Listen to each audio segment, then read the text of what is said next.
দেখুন আজকে আমি একটি শাক রান্না করে আপনাদেরকে দেখাবো। তো এটা হচ্ছে কুলেখাড়া শাক।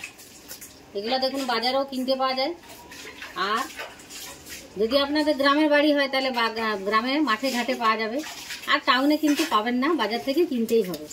তো এই শাকের অনেক উপকারী, এটা জানেন তো? আমাদের মা কাকিমারা বলতো যে এটা খুব উপকারী। হ্যাঁ, আমরা কিন্তু মা কাকিমাদের কাছ থেকেই শিখেছি। কি হবে দেখুন, এই শাকটা আমি কেটে নেব।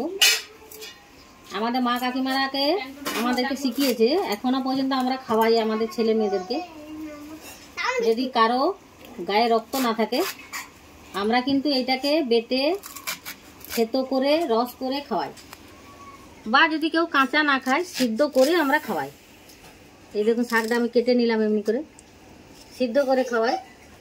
তো এই পদ্ধতি করে খাওয়ান এখনকার ছেলেমেয়েরা খেতে চায় না, তাই তো? কেউ বলে কষা লাগছে, কেউ বলে তিতো লাগছে, কেউ বলে কেমন লাগছে খেতে। তো তার জন্য এই পদ্ধতি করে খাওয়ান, দেখবেন এর যে ভিটামিনটা আছে, প্রোটিনটা, এটা কিন্তু শরীরে যাবে। তো তার জন্য এইটা আমি রান্না করে আপনাদেরকে দেখাচ্ছি।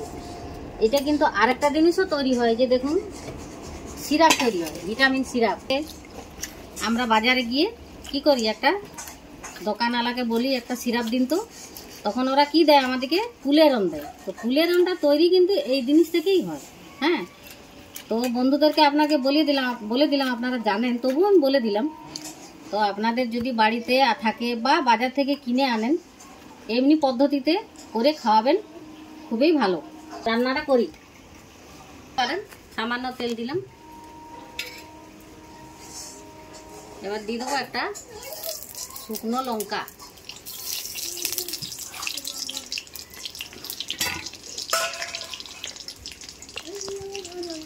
আর একটু দিয়ে দেবো কালো জিরে।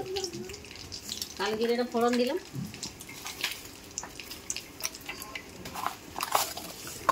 ভালো করে ধুয়ে নিয়েছি, বড় বড় করে কাটলেও অসুবিধা নেই, শাকের মতো ছোট ছোট করে কাটলেও অসুবিধা নেই। আমি এটা সিদ্ধ করে নেব, মানে একটু হালকা ভেজে নেবো।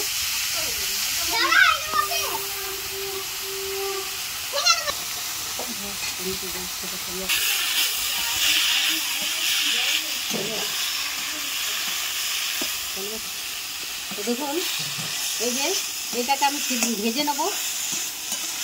তাহলে ভেজে নিলে কি হয়, এর যে জলটা কিন্তু আমি ফেলবো না। জলটা ফেলে দিলে অনেক শাকে আমরা কি করি, সিদ্ধ করে জলটা হালকা করে ফেলে দিই। এটা কিন্তু জল ফেলা যাবে না, জল ফেললে প্রোটিনটা চলে যাবে। তো আর কিছু দেবো না, সামান্য একটু নুন দেবো। এই দেখুন পরিমাণ মতো নুন দেবেন, আমি এইটুকু দিলাম। দিয়ে এটাকে ভালো করে একটু নেড়ে চেড়ে সামান্য একটু জল দেবো।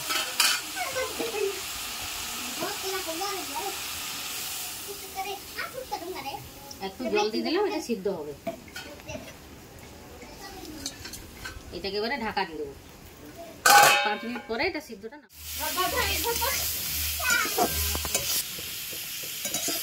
দেখুন হয়ে গেছে, শাকটা সিদ্ধও হয়ে গেছে, শাকটা ভাজাও হয়ে গেছে।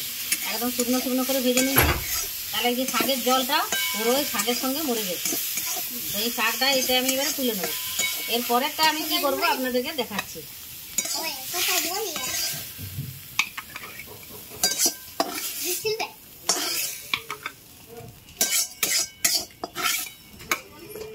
দেখুন শাকটা সিদ্ধ করা ছিল, এটা ঠান্ডা হয়ে গেছে।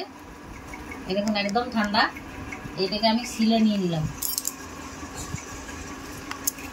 এইবারে আমি কি করব আপনারা বুঝতে পারছেন। তো এর সঙ্গে আমি নিয়ে নেবো 2টো কাঁচা লঙ্কা, কয়েকটা রসুন, 4-5টা রসুন। দেখুন 4-5টা রসুন দিয়ে দিলাম। এরপরে দিয়ে দেবো পোস্তটা এর সঙ্গে আমি দিয়ে দিলাম।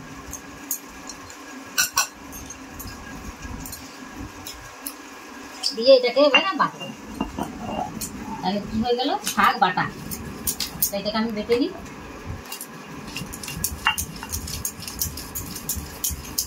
তো দেখুন বন্ধুরা হয়ে গেছে বাটা। এরপরে কিন্তু একটু কাঁচা তেলটা কিন্তু অবশ্যই দিবেন। যে কোনো বাটাতে কাঁচা তেলটা কিন্তু দিতে হয়, তাইলে কিন্তু স্বাদটা ভালো আসে। আর একটু সামান্য নুন দিয়ে দেবো, যেহেতু বাটলাম রসুন টসুন দিয়ে বেটেছি তো পোস্তটা দিয়েছি, তার জন্য আরেকটু নুন দিয়ে দিলাম। এরপরে এটাকে আমি হাতে করে মাখিয়ে নেব।